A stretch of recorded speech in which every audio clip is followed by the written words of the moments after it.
இன்னைக்கு மார்கழி 6ங்க. இன்னைக்கு கொஞ்சம் லேட் ஆயிடுச்சு. 5:30 மணி ஆகுதுங்க. நான் ஃபஸ்ட்டு விளக்கு மட்டும் ஏற்றிட்டு அதுக்கப்புறம் கோலம் போடலான்னு இருக்கேன்.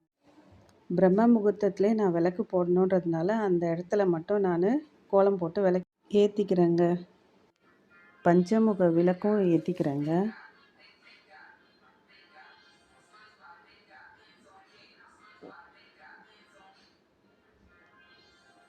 இங்கே இங்கே பாருங்கள், ஒரு எறும்பு உங்களுக்கு தெரியுதான்னு பாருங்கள். இந்த எறும்பை பார்க்கும்போது எனக்கு நேற்று நடந்த இன்சிடெண்ட் தாங்க ஞாபகம் வருது. அதை பற்றி உங்கள்கிட்ட ஷேர் பண்ணலான்னு நினச்சா பண்ணலாமா வேண்டாமான்னு யோசிச்சுட்டே விட்டுட்டேங்க. உங்கள்கிட்ட ஷேர் பண்ணலான்னு உங்களுக்கு தோணுச்சுன்னா கமெண்ட் பண்ணுங்கள், நான் உங்களுக்கு அதை ஷேர் பண்ணுறேன். சாரி, இன்சிடெண்ட்ங்க, நான் இன்சிடெண்ட் சொல்லிட்டேன்.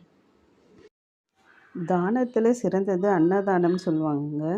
நம்ம டெய்லி ஒருத்தருக்காவது அன்னதானம் பண்ணலாம். அப்படி பண்ண முடியாத பட்சத்தில் நம்ம வாசலில் கோலம் போடும்போது அரிசி மாவில் போட்டோன்னா அது எறும்புகளுக்கெல்லாம் உணவாக இருக்குங்க. புண்ணியமும் கிடைக்குங்க. இந்த வீடியோ பிடிச்சிருந்தால் லைக் பண்ணுங்கள். தேங்க்யூ.